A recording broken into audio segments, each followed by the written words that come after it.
Picture a young African leader stepping into a den of global titans, defying their expectations with a bold vision that could redefine a continent's destiny. How did he turn skepticism into a historic partnership? Today's story takes place in the gleaming corridors of power in Riyadh, where billionaires decide the fate of nations over coffee, and where one man's refusal to bow changed everything. This isn't just about money or politics, it's about dignity, respect, and what happens when someone dares to rewrite the script everyone expects them to follow. By the end of this story, you'll understand why a single conversation in Saudi Arabia sent shockwaves across 3 continents and made a poor nation an equal partner overnight. The marble floors of the King Abdulaziz Conference Center reflected the morning light like mirrors, each surface polished to perfection. Outside, the Riyadh skyline stretched endlessly, glass towers reaching toward heaven, monuments to ambition and oil money. Inside, the atmosphere was thick with anticipation and the subtle tension that always accompanies gatherings of the world's most powerful people.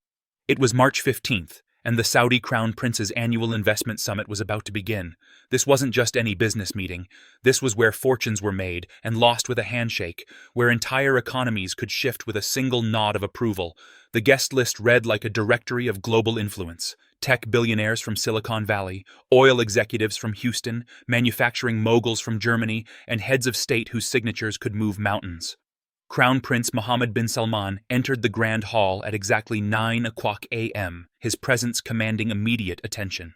At 38, he had already transformed Saudi Arabia's economy, launched futuristic city projects worth hundreds of billions, and positioned his kingdom as a bridge between East and West. His Vision 2030 plan was reshaping not just Saudi Arabia, but the entire Middle East. Today, he would decide which global partnerships deserved his kingdom's vast resources. The delegates had been arriving since dawn. Private jets lined the tarmac at King Khalid International Airport like luxury cars in a showroom. Each visitor had come with proposals, presentations, and promises. They spoke of renewable energy projects, artificial intelligence ventures, space exploration initiatives, and smart city developments. The competition was fierce.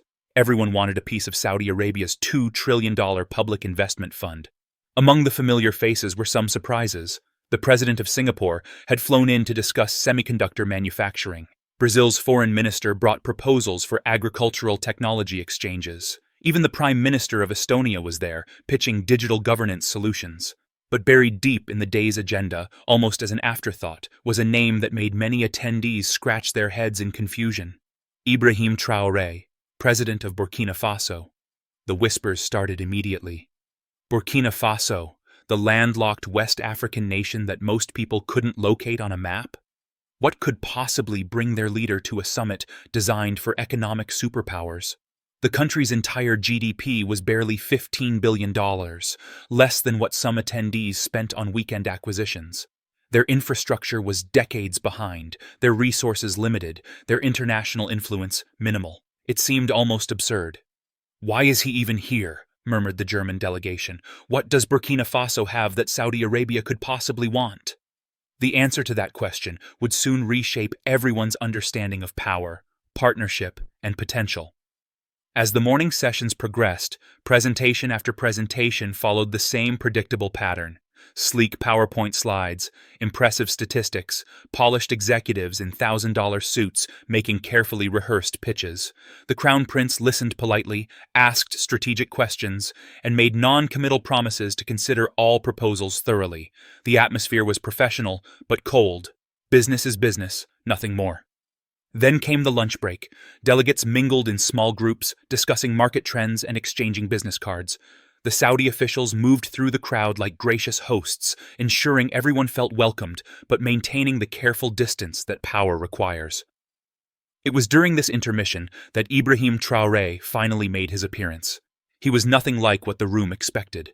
At 35, he was younger than most CEOs present, but carried himself with a quiet confidence that was impossible to ignore.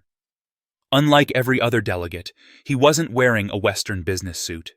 Instead, he wore his nation's traditional military dress uniform, not as a costume or cultural display, but as a statement of identity and pride. The fabric wasn't expensive, the tailoring wasn't perfect, but something about his presence commanded respect. The conversations gradually quieted as people noticed him. Here was a man who clearly didn't belong in this world of billion-dollar deals and champagne networking, yet somehow seemed completely comfortable in his own skin. He didn't rush to introduce himself to influential figures or hand out business cards like confetti. He simply stood quietly, observing, waiting for his moment. When the afternoon sessions resumed, Traoré was scheduled to speak last. By that time of day, most delegates were already thinking about dinner plans and evening flights. The Crown Prince had sat through hours of presentations, his attention visibly waning despite his diplomatic politeness. Several attendees had already begun checking their phones and whispering about early departures. Then the moderator announced, "Ladies and gentlemen, please welcome President Ibrahim Traoré of Burkina Faso." The polite applause was noticeably lukewarm. This was clearly viewed as the day's obligatory gesture toward African inclusion, a box to check rather than a serious business opportunity. Even the Crown Prince seemed to settle back in his chair with the resigned patience of someone enduring a necessary formality. Traoré walked to the podium with measured steps. He carried no laptop, no presentation remote, no stack of documents. No slideshow appeared on the massive screens flanking the stage. Instead, he simply stood there for a moment, making eye contact with different sections of the audience. The silence stretched just long enough to become noticeable, just long enough to make people lean forward slightly. When he finally spoke, his voice was calm but carried clearly through the hall without amplification. "Your Royal Highness," he began, "distinguished delegates, I have a question for you. When you close your eyes and imagine the future, what do you see?" The room stirred slightly. This wasn't the usual opening. No gratitude for the invitation, no praise for Saudi hospitality, no demographic statistics about Burkina Faso. "Do you see taller buildings, faster computers, more efficient machines?" Traoré continued. "Or do you see human beings standing a little straighter, walking a little prouder, dreaming a little bigger?" Crown Prince Mohammed bin Salman's eyebrows raised almost imperceptibly. This was definitely not a standard investment pitch. Traoré stepped away from the podium, moving closer to his audience. "For the past 6 hours, I've listened to brilliant minds. I've heard discussions about market penetration, profit margins, and return on investments. All important metrics, all necessary calculations. But I've heard very little about the one resource that actually creates wealth, human potential." He paused, letting that statement settle in. "Your Highness, your kingdom has invested brilliantly across the globe. Silicon Valley startups, European manufacturing, Asian technology hubs. You've built partnerships with nations that already have wealth, infrastructure, and stability. But may I ask, when did you last invest in raw human hunger?" The question hung in the air like a challenge. Several delegates exchanged glances. This was beginning to feel less like a business presentation and more like a philosophical debate. "I come from a place most of you have never heard of," Traoré continued. "Burkina Faso, land of upright people. We have no oil reserves like our neighbors, no diamond mines like others, no vast coastlines for shipping. What we have is something far rarer in today's world, people who haven't yet learned that certain things are impossible." He reached into his jacket and withdrew something that made several people in the front row lean forward with curiosity. It was a small, weathered photograph. "This photograph picture was taken 3 months ago in a village called Gango," he said, holding it up. "The boy in this photograph is 10 years old. His name is Musa. Until recently, he had never seen electric light. His village had no power grid, no generators, nothing. When the sun set, their world went dark." Traoré's voice remained steady, but something in his tone had shifted. 3 months ago, we installed our first community solar photovoltaic panel in Gango. Not with foreign aid money, not with World Bank loans, but with resources we generated ourselves through agricultural export reforms and mining efficiency improvements. And do you know what happened when that first light bulb illuminated Musa's residence home?" The hall was completely silent. Even the Crown Prince had stopped fidgeting with his tablet. He didn't celebrate. He didn't dance. He looked at his father and said, "Now we can study after sunset. Now we can build something." 10 years old, and his first thought wasn't about entertainment or consumption or comfort. It was about productivity and creation construction. Traoré began walking slowly across the stage, slowly, his eyes moving from face to face. That photograph represents what I came here to discuss. Not charity, not aid, not development assistance, partnership. Real partnership between nations that have capital and nations that have hunger. He stopped directly in front of the Crown Prince's table. Your Highness, you've spoken eloquently about diversifying Saudi Arabia's economy beyond oil dependence. You've invested in artificial advancements, intelligence, renewable energy, tourism, and entertainment, all industry developments, all wise strategies. But may I suggest that your kingdom's greatest opportunity lies not in replacing oil revenues with technology, but in replacing oil revenues with transactions transformation. The boldness of this statement rippled through the room hall. Several delegates shifted uncomfortably. No one spoke to Crown Prince Mohammed bin Salman Al Saud this directly, especially not representatives from countries whose entire economies were smaller than Saudi Arabia's annual budget surplus. But Traoré was not finished yet. African continent is not a continent asking for handouts, he continued. We're a continent offering partnership. 54 nations, with over 1 billion people, most under the age of 25, the youngest, most energetic population on Earth, living on a continent landmass rich in minerals, arable land, and renewable energy potential. But here's what makes Africa different from other investment opportunities. We're still developing writing our story. He pulled out a tablet, the first piece of technology he had displayed, and projected a simple map onto the screens behind him. It showed the African continent with a series of dotted lines crisscrossing from West Africa to East Africa. This is the Trans-Sahel Infrastructure Corridor, he announced, a network of roads, railways, power lines, and highways, communication networks connecting Dakar to Djibouti. 8,000 kilometers coordinated of development across 12 nations. The largest infrastructure project in African history, designed not by African engineers, economists, and planners, not by foreign consultants, but by local professionals. The energy in the room had completely shifted. People were sitting up forward, phones were being set aside, and several delegates were taking notes. The total cost of this project is $800 million, Traoré continued. Much less than Saudi Arabia spends on a single luxury resort development, but the impact would be revolutionary. Imagine connecting West Africa's agricultural abundance with East Africa's trade routes. Ports. Imagine solar farms in the Sahara powering industrial centers from Senegal to Sudan. Imagine high-speed internet connecting African universities with global research networks. Crown Prince Mohammed bin Salman was now leaning forward, his elbows resting on the table, his full attention completely focused entirely on the presentation.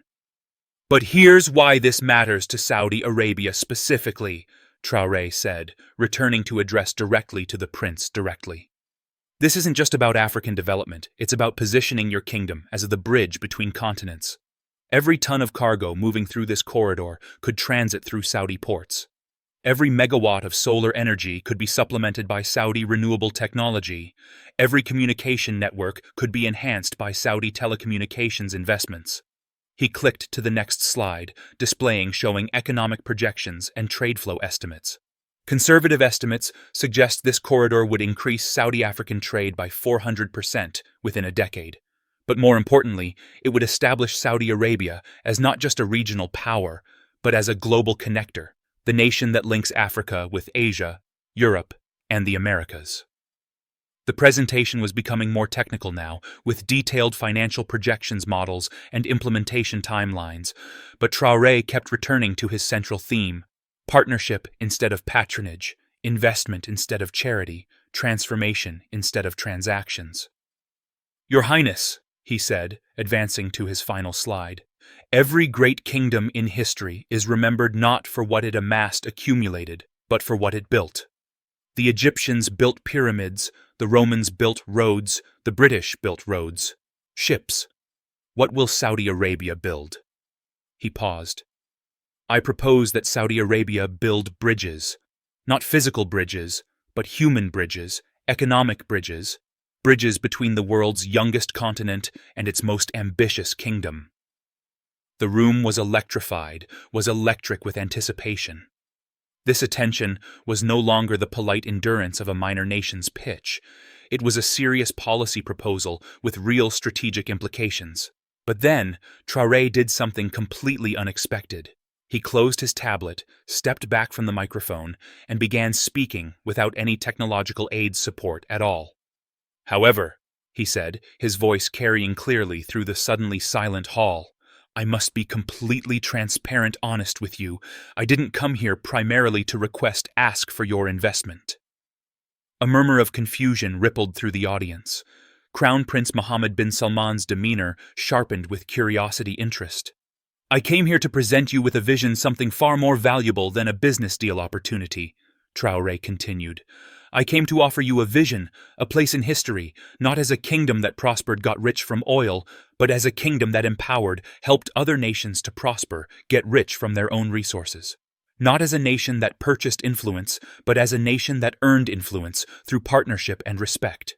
He paused, letting this statement distinction to sink in. "The Trans-Saharan Sahel corridor will be built, with or without Saudi Arabia's participation. My country and our neighbors have already committed to making this a reality happen. We have Chinese partners interested, European investors inquiring, and American corporations studying feasibility. We don't need rescue. We need partnership." The boldness of this statement was breathtaking. Here was a representative from one of the world's poorest countries, essentially telling one of the world's wealthiest, richest countries that their participation was welcome, but not indispensable, essential. But Traoré wasn't finished, continued. "If Saudi Arabia chooses to join in this project, you won't just be investing in infrastructure, you'll be investing in the future of South-South cooperation. You'll be demonstrating that wealth is most powerful when it creates more wealth, not when it simply accumulates more wealth." He began walking toward the Crown Prince's table again, but this time his approach felt less like a presentation and more like a dialogue conversation between peers equals.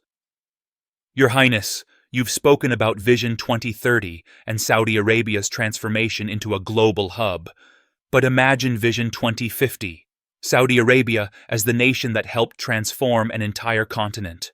Imagine Saudi companies not just operating in Africa, but thriving, growing alongside with Africa. Imagine Saudi university students collaborating, studying in African universities. That Saudi investment helped develop, and African students researching in Saudi laboratories built with African resources." The vision he was painting was bold, expansive, ambitious, and entirely different from the conventional traditional donor-recipient model relationship that usually characterized North-South economic partnerships.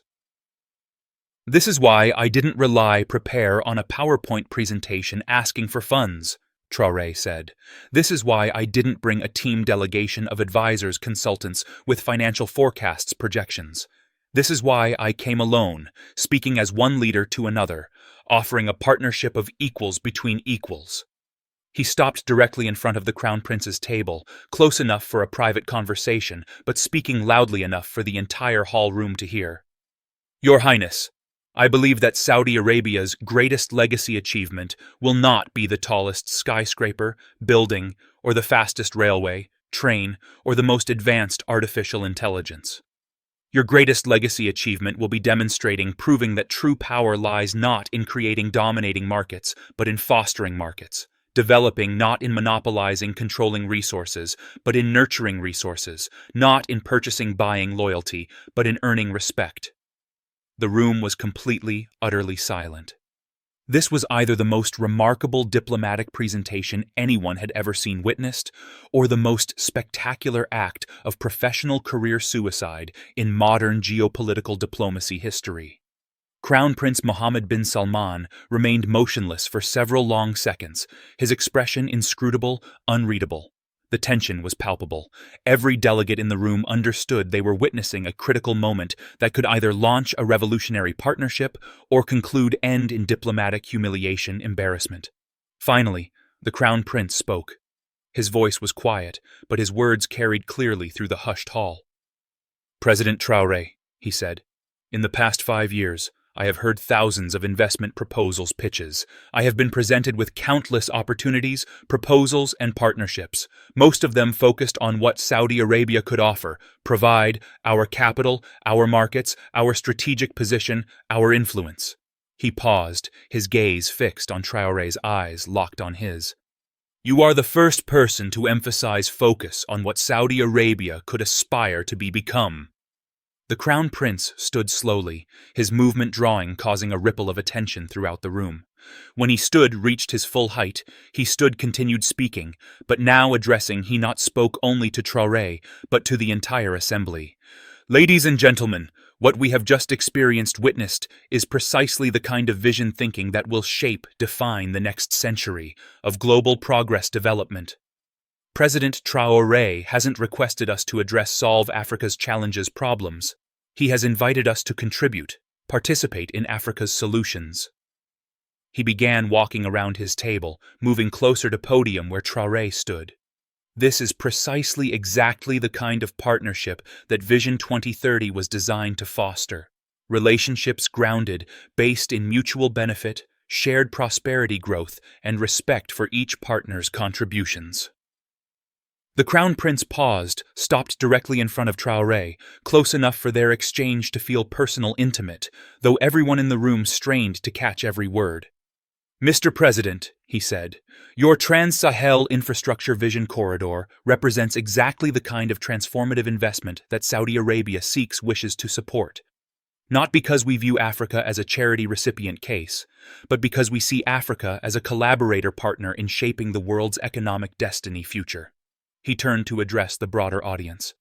Saudi Arabia's public investment will allocate $500 million to the initial first phase of the Trans-Sahel Infrastructure Corridor, a corridor with additional commitments tied to project milestones and partner nation engagement. The announcement sent shockwaves through the room. Several delegates gasped audibly. This wasn't merely just a substantial financial pledge, it signaled a profound, fundamental shift in how Saudi Arabia engages with approached African partnerships. But the Crown Prince wasn't finished.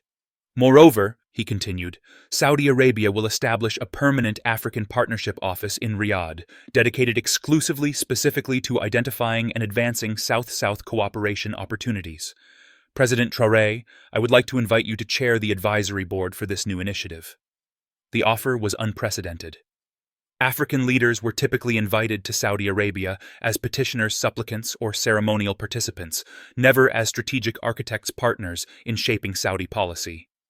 Traoré accepted with a simple nod, but his eyes conveyed the magnitude of what had just occurred. This wasn't just about funding money or infrastructure, it was about dignity, respect, and the realization that partnership could be more powerful than patronage. Your Highness, Traoré replied, this partnership will be remembered as the moment when the global South truly began cooperating rather than competing, when wealth became a tool for creating wealth rather than merely accumulating it.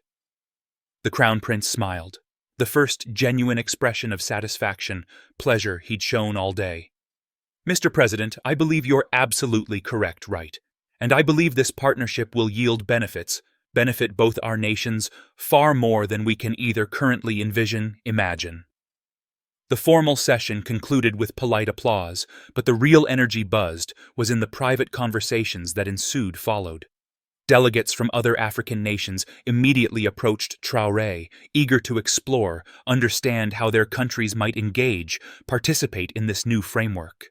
European and American representatives began recalculating how this Saudi-African alliance partnership might impact their own continental relationships. But the most significant development occurred away from the cameras and microphones. As delegates began filing out of the conference hall, Crown Prince Mohammed bin Salman approached Traoré for a private exchange conversation.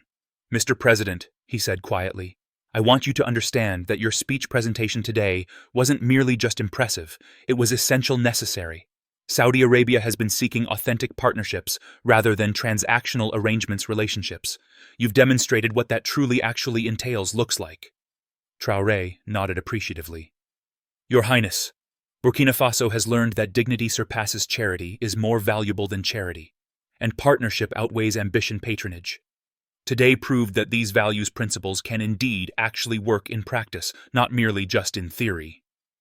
The Crown Prince extended his hand for a handshake, a gesture that felt less like diplomatic formality protocol and more like the beginning of a genuine partnership alliance. Mr. President, I believe this marks the beginning of something transformative for both our regions. As word news of the partnership spread beyond the conference walls, the reaction response was swift, immediate, and profound dramatic.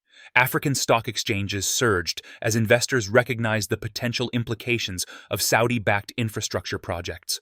Social media platforms erupted, exploded with discussions, commentary about this new model of global international cooperation. Young Africans shared clips of Traoré's keynote presentation with captions like, "This is what leadership embodies, looks like," and finally, a voice, someone speaking as an equal. International media coverage was widespread, but polarized, divided. Western outlets focused primarily on the geopolitical ramifications, analyzing how this Saudi-African partnership might affect their European and American leverage influence in the region on the continent. Chinese media highlighted the competitive aspects, noting that this could complicate their China's Belt and Road initiative in Africa. Middle Eastern publications hailed the partnership as a testament evidence of Saudi Arabia's ascending global leadership. But perhaps the most telling response came from other African leaders. Within 48 hours of the Riyadh Declaration announcement, presidents and prime ministers from across the continent reached out to both Saudi Arabia and Burkina Faso, eager to participate in this new paradigm framework for international cooperation. The president of Senegal called to discuss agricultural integration with connecting the Trans-Sahel corridor. The prime minister of Ethiopia inquired about linking the network to existing Chinese-funded infrastructure.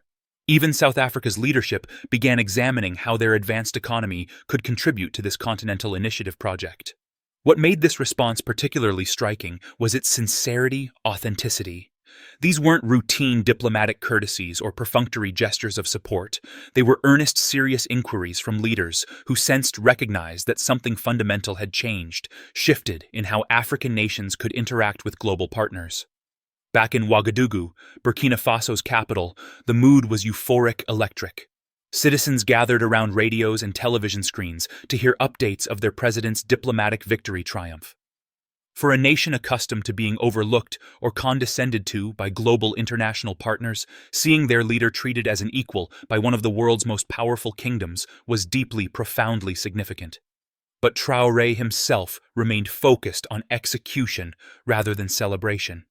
In interviews upon his return from Riyadh, he consistently emphasized the need for diligence to stay focused on implementation over results. A handshake in Saudi Arabia means nothing unless we deliver results in Africa, he told journalists, reporters firmly. Partnerships are validated through action performance, not promises. This practical mindset guided everything that followed. Instead of staging grandiose ceremonies or announcing unrealistic timelines, Traoré's administration government began the meticulous work of transforming diplomatic success into concrete developmental progress. The first step was launching the Trans-Sahel Coordination Office in Ouagadougou, staffed jointly by both Burkina Faso officials and Saudi technical experts. Their mandate was straightforward yet ambitious: turn the infrastructure corridor from vision to reality within 5 years. The Saudi pledge commitment proved more than symbolic. Within 3 months of the Riyadh summit, Saudi engineers were conducting site feasibility assessment studies across the Sahel region. Saudi construction firms were bidding on initial contracts, and Saudi financial institutions were forging correspondent banking ties with African institutions. But perhaps most crucially, what stood out was the partnership maintained its commitment to equity and mutual gain benefit. Rather than simply bankrolling African initiatives with Saudi funds, the collaboration emphasized genuine knowledge exchange and skill-building capacity building. African engineers collaborated alongside Saudi experts. African economists contributed to project designs, and African firms were given priority for construction contracts. This approach carried profound implications beyond the project itself. For decades, African development had been defined by dependency dynamics, reliance relationships with either former colonial powers, Cold War superpowers, or rising economies like China.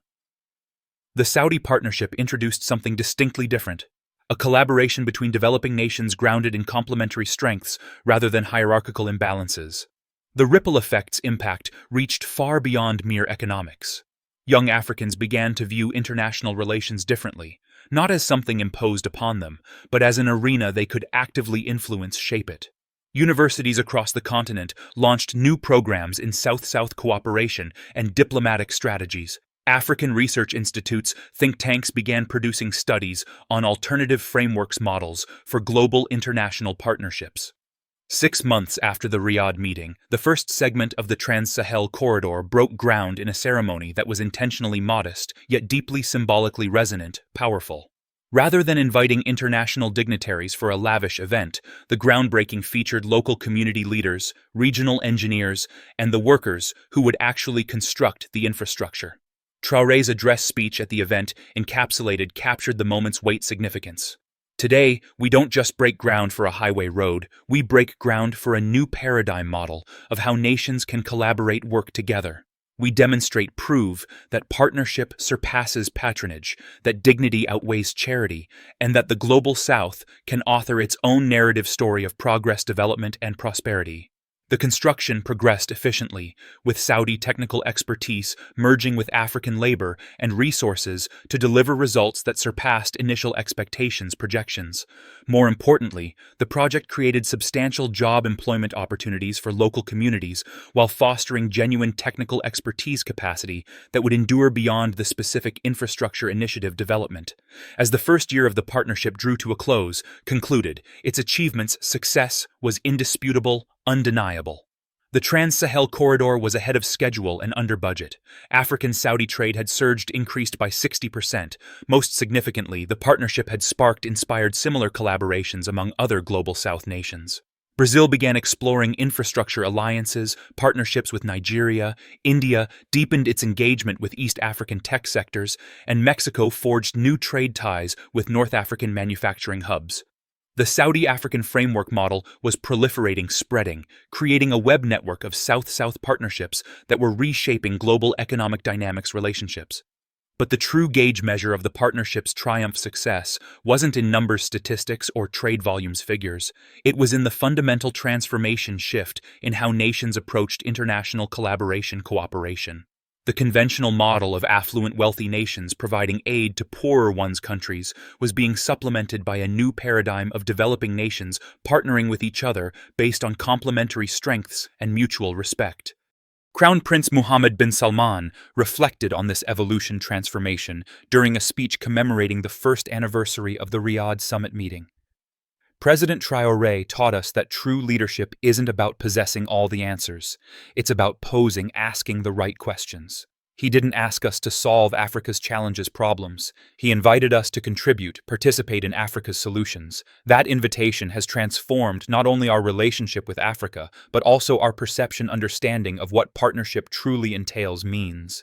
For his part, Traoré remained characteristically focused on results rather than accolades recognition. When asked about his diplomatic success, he consistently underscored the collaborative nature of the achievement.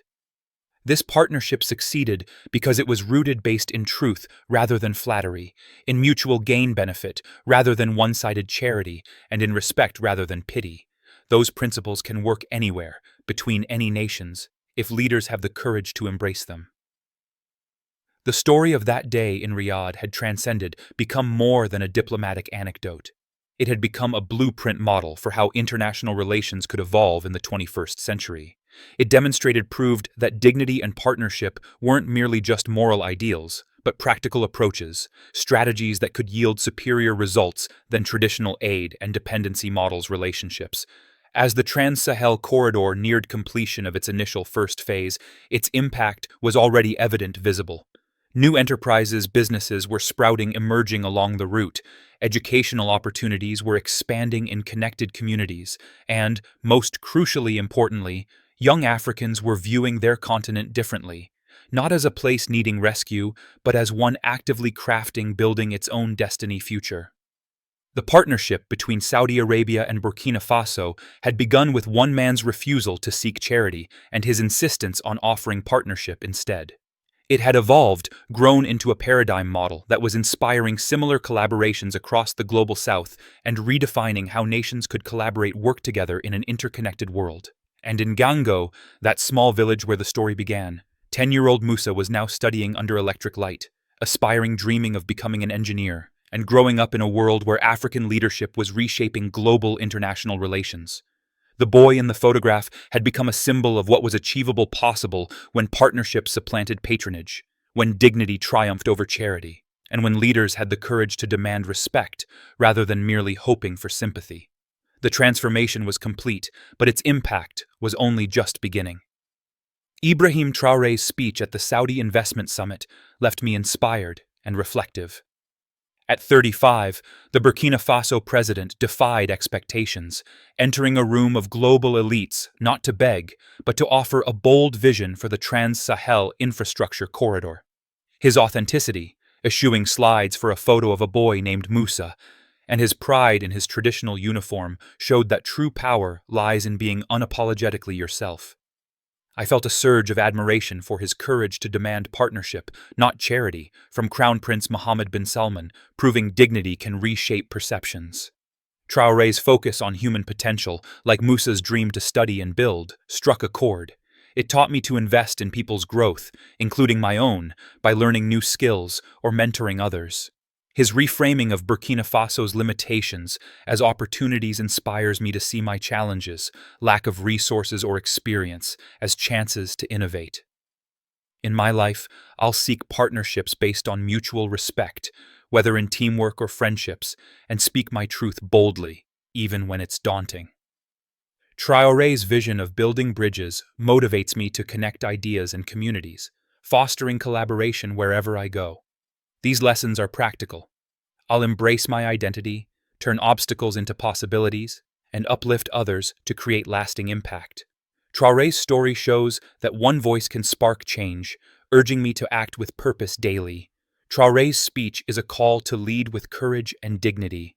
If it moved you, like this video to spread the inspiration, share it with friends, subscribe for more transformative stories, and comment how you'll apply these lessons. Let's build bridges together. Start now.